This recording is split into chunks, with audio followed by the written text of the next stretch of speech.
So to me, this is like something out of a space movie, because you have this small field with some grass that burned, right? You can see where the grass burned. But then you have these two vehicles sitting in here that have melted. This 300? 1,300. 1,300, okay, thank you.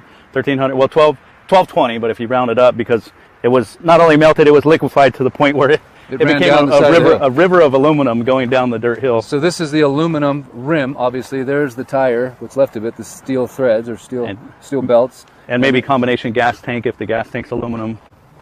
Caliper had melted, unless they stole it, but it looks like the bolts are still there.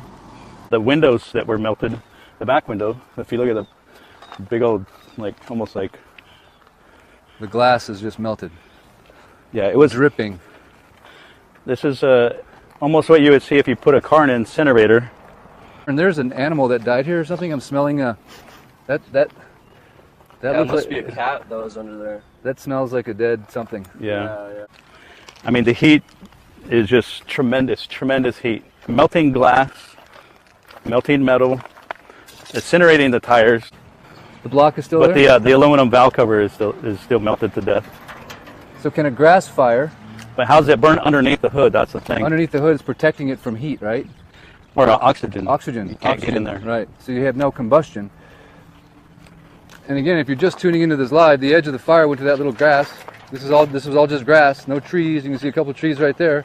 It just went to the edge of the sidewalk. I mean, not even to the sidewalk. It just went inside of this fence, and then it stopped. Again, we just saw no fire destruction over here, but yet you go in this little parking lot right here, right? Little parking lot, gravel. These have been here for a while, but then this thing, and I know it didn't get moved here because you can still see the scorch marks on the building. Okay, so how'd this thing catch fire? Scorch marks, right? It was definitely burning right here. Just a random car fire? Random truck fire? I don't know, man. I don't know, you tell me. Last time I showed this to the world, I got in so much trouble. You know, I'm a bad guy because I'm showing the world like melted stuff. Again, maybe I'm just an amateur. Maybe you're a fireman out there, a fire marshal or an arsonist specialist or some kind of government official that says, hey, Eric, this is how it works. There's these large embers that just fly around and just randomly car bomb, you know? Okay, I'd probably believe you. but maybe not, you know? Okay, look at this. Look at this. How could this car... Okay, the building is perfectly fine. We got a concrete parking lot, right? I mean, even the trees are still good. And yet we got this guy. I mean, this car is melted, bro. This thing got absolutely melted. I mean, there's nothing. Someone probably threw that water bottle in there, but look at this thing, man. Just tell me, in the midst of this fire, is there an ember that's big enough that could float over here, incinerate this car, melt it, and nothing else around it? I don't think it was moved here, right? It's just tripping me out. How did it catch fire? What happened? I don't even see flame marks back there. I see marks here, brown, black. You can see it happened here, right? But how? And why is this building fine? And hey guys, you won't believe this. They put barriers up right in front of the vehicle that melted, that had no way of combusting. They removed it right after the video posted. Calvary Chapel, Island Grocers. This is Ali'i Linen Service. Everything is still good to go. And yet these buildings are completely, utterly gone. The shell is still up, but it's warped. You can see, check out, I don't know what happened to the meters. I don't know if those have been sprayed with some kind of goo, but you can see the meters are toast. But I'm just wondering what caused these things to catch fire. You saw a clip of a raging fire. It was right here. It was our neighbor's trash can and fence.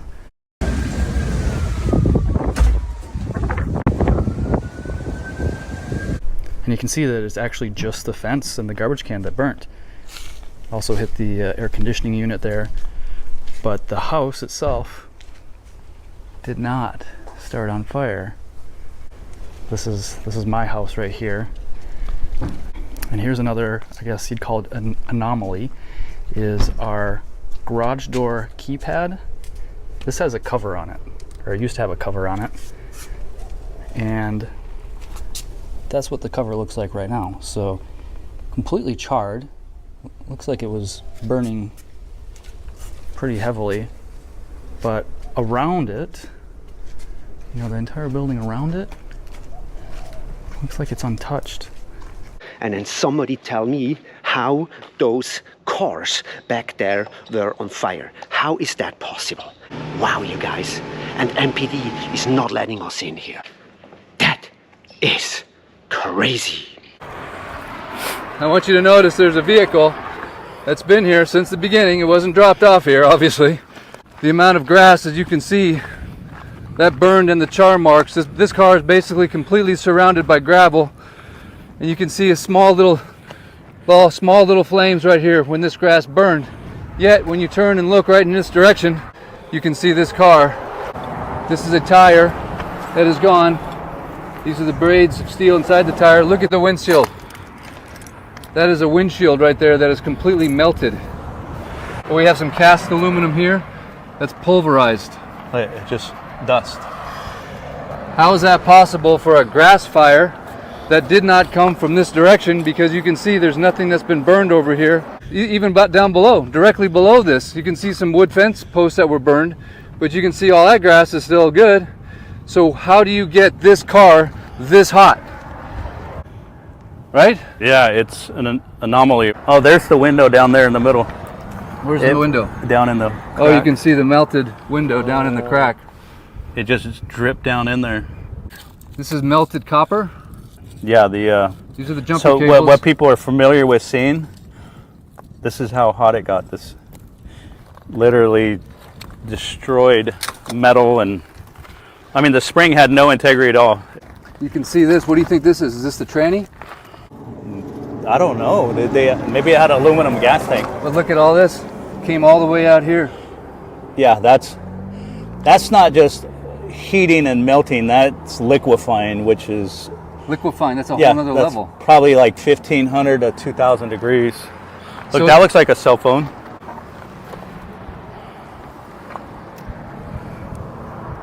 any logical person can look at this and go, hey, Oh man, my Lord, look at the motor. how did this grass fire cause this car to completely melt? Look at this look at this motor. Where's the manifold? Right here. I know, where is it? It's dust. And then look at that push pop in there. Completely intact. What? Completely intact. Well, maybe someone came here and had a Maybe kid they'd have taking to throw pictures that. or I something. don't know, you it know. looks like it endured a fire. I don't know. It is weird though. So this is just pulver. It's literally. That's the battery. Oh gosh. That's lead. And here's the glass from the lights. And this is a enclosed area that's harder to heat, right? Because Yeah, there's no oxygen No in oxygen here. in Yeah. here.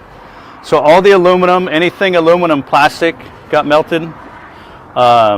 Any of the copper, the battery, the lead in the battery, the brake master cylinder, all the beyond what you call a grass a fire. wildfire. Oh yeah, beyond I mean, what even this circumstance, because we're completely surrounded by gravel. Take a look at this area, but you can see that grass is fine, that grass is fine, and this car has been melted. And the only heat source could have been this grass coming up from here, which is not a lot of fuel. This is, tell them what this is, Ed, and tell them about how heavy it is. This is the engine and transmission from one of our cars. It was actually laying here behind the Mercedes. So you had a Mercedes and you had a BMW. Yep, and that one's from the BMW. And all these trees are intact, but you want to know what's really interesting? Look at this tree. Now this tree didn't burn. What's going on the inside of the tree? You can clearly see it was burning from the inside, right? Is that pretty obvious right there? Yeah. I mean, the tree is not burned, right? There's literally still fruit hanging from the tree, but it is burned on the inside.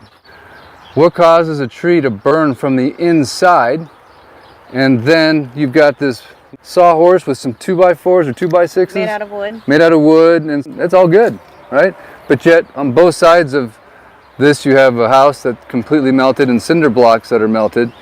These are concrete blocks, completely incinerated.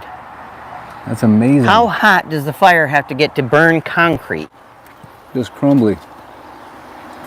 Wow. That's unbelievable. Here it is, the rabbit fire.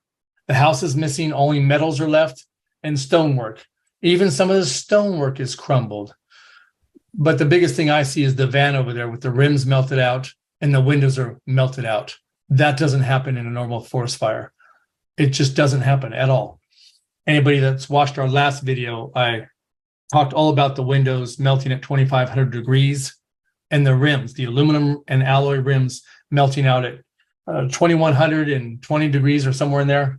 Pretty high temperatures. Forest fires only top out at 1,427 degrees. And many of these vehicles are sitting all by themselves, away from structures, away from trees. You're lucky if there's even grass under them. This is one of the 4 fires also. And to the left is, I believe it's an Australian beefwood.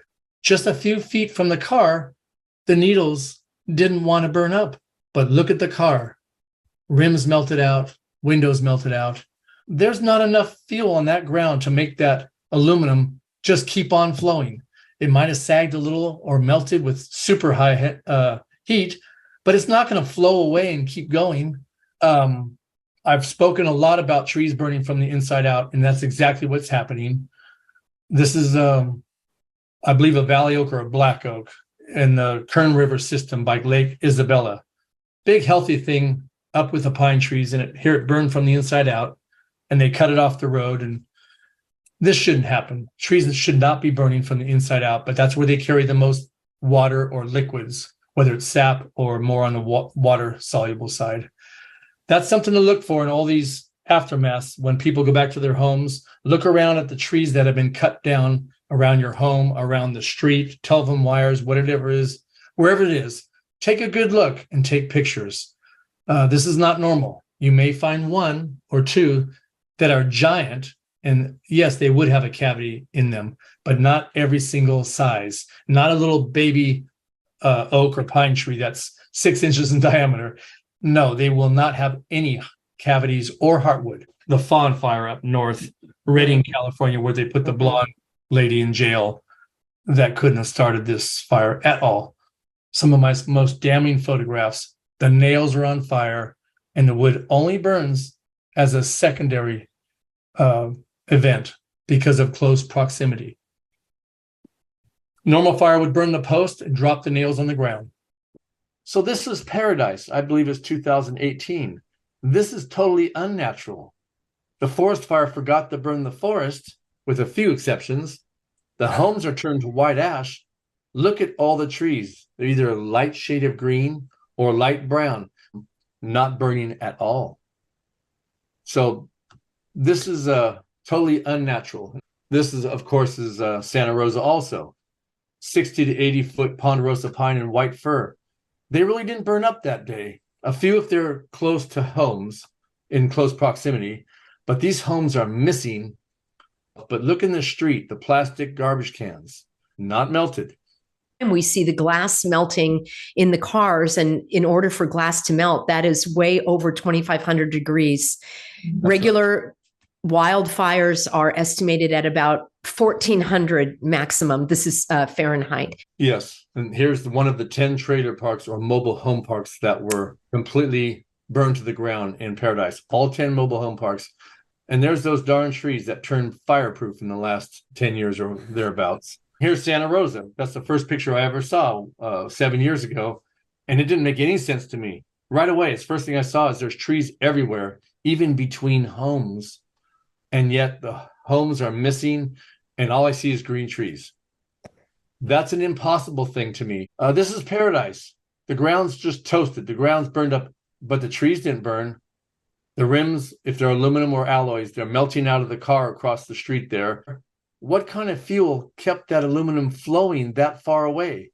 It's not near the car anymore. That's 1,221 degrees to melt that one. And who flipped this car upside down? I don't think we had some riots up here. These aren't heavy winds. These are something else. And there was no crazy winds, not enough to lift a 4,000-pound vehicle. This is a giant train trestle above a river or a lake. Out in the middle, the railroad track has melted basically to move that far out of its alignment. And you look at this, the wooden railroad ties under it, they're a little bit burned, probably because they're in close proximity to all this steel. Even so, that wood would not be hot enough to melt those rails and make them twist and turn and bend outwards or inward. No way. I saw that and I couldn't believe it. What kind of fire would be out in the middle of the trestle anyway? It's probably 100 yards out. This was a huge trestle. This is also up there. Multiple anomalies in here. The car, the windshields were melted out starting at 2,500 degrees. But to make the windows flow, it's going above 2,500 degrees. These are all steel rims. The one that caught me the most is the rim on that piece of plywood. All the rubber's gone, and you see slinky-like steel belts in a coil. Why did the plywood not burn more? It's a perfect circle where the rim was on fire, and then it just goes out. Unbelievable. This is wood. This is your main combustible material for forest fires. Wood didn't want to burn except when it was in close proximity to the metals. This right here is a toad that is petrified or mummified in mid-leap. So you can see the angle of it. It's not squatting down. It's very symmetrical in every way that it is, and you can see those legs just jumping. So whatever it is that happened in a split second. I sifted it from the ashes where there was melted aluminum 20 feet away. So this frog should have turned to ash. It even has some ashes on the bottom. It's kind of gray. And it got a little bit on the edge of some heat, but it didn't contort it or anything. It's just perfectly symmetrical, petrified. And it seems mostly hollow, but the skin is totally solid and intact.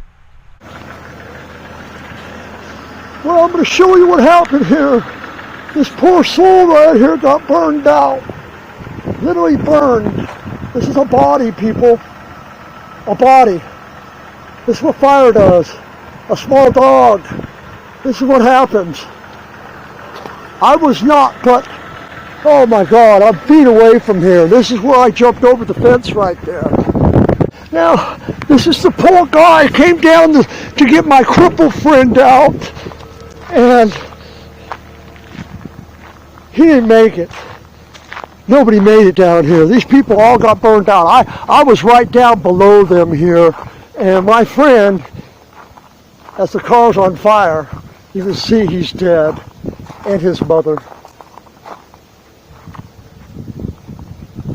I'm sorry, buddy.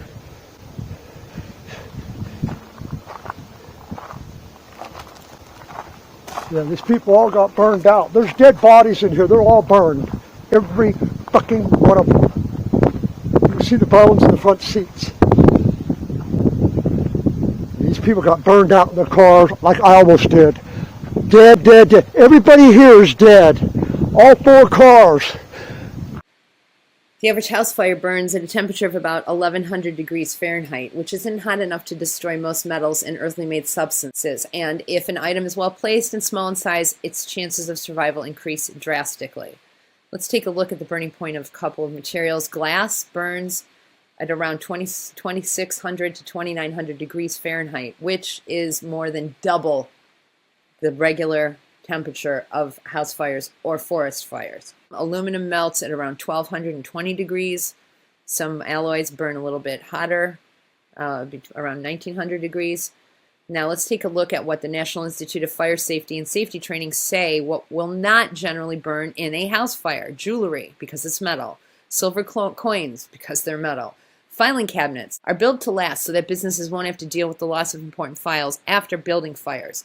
Many people keep personal documents in filing cabinets, which are often kept in home offices. Silver burns around 1800 degrees Fahrenheit. Let's go down to barbecue grills, cookware, some appliances, stone table, fire safes. Let's see, it says here about tools.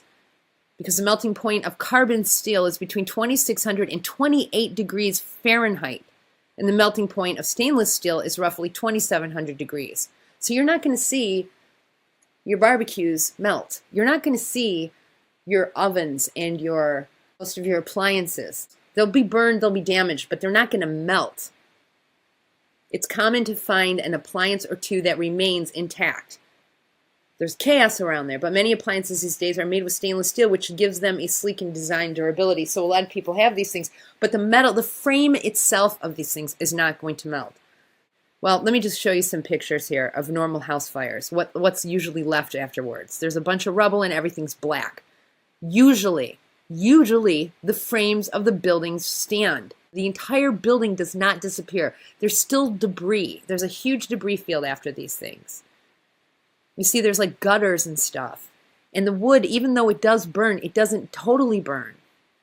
Now, this is white stuff from what they put the fire out with, but generally you see that all of these houses, every one of them is black. Now, here's this neighborhood before. And I want you to look, you guys, there's absolutely nothing left. You don't see any part of any of the structures anywhere. This isn't possible. There's something else going on here.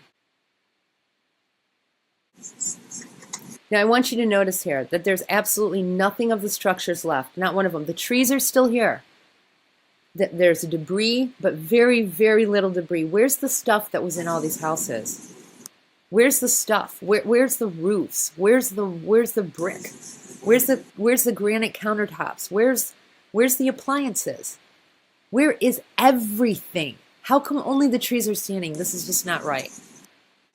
Look at this. What is this? All these vehicles are just, they have absolutely no glass in them. They're all just destroyed. Where's the house? Where did these houses go? Why isn't there anything standing whatsoever but the trees? This is supposed to be a forest fire. How come the forest didn't catch on fire? Not even the tree branches. Look at, there's just twigs and stuff everywhere. Why did the twigs not burn? But every single solitary piece of 2x4 that built these houses is standing. There's no aluminum siding. There's no bricks. There's nothing. Where did the buildings go? Where are the granite countertops? Where's any of the furniture? Where's the building? This was somebody's house, guys. Didn't anything survive? You mean the coils of the mattresses didn't survive? Where is any of this stuff? People lived here. This was their contents of their entire house. How can it all be gone? I know it's real. It really happened, but what is this? Look at this. Where is this house? Where's any of the stuff? Because they left their garbage cans out and their garbage cans are fine. There's a plastic mailbox, people. How can the plastic mailbox still be standing? These are wood posts.